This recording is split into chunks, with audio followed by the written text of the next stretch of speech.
রাজধানীর কাফরুল থানা এলাকায় যুবদল কর্মী ইউসুফ আলীকে গুলি করে হত্যার ঘটনায় গ্রেফতার হওয়া শুটার চঞ্চল মোল্লার 3 দিনের রিমান্ড মঞ্জুর করেন আদালত। কাফরুল থানার অস্ত্র আইনের মামলায় ঢাকার মেট্রোপলিটন ম্যাজিস্ট্রেট আমিনুল ইসলাম জুনায়েদের আদালতে 10 দিনের রিমান্ড চেয়ে আবেদন করলে 3 দিনের রিমান্ডের আদেশ দেন তিনি।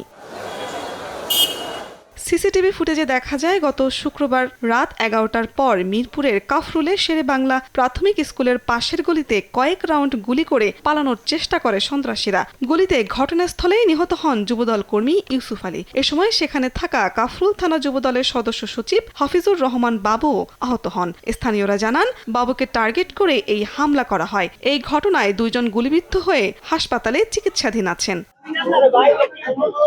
রাজনৈতিক বিরোধ বা প্রতিপক্ষের রোষানল থেকেই এই হামলার ঘটনা ঘটতে পারে বলে অভিযোগ স্থানীয় রাজনৈতিক নেতা ও এলাকাবাসীর।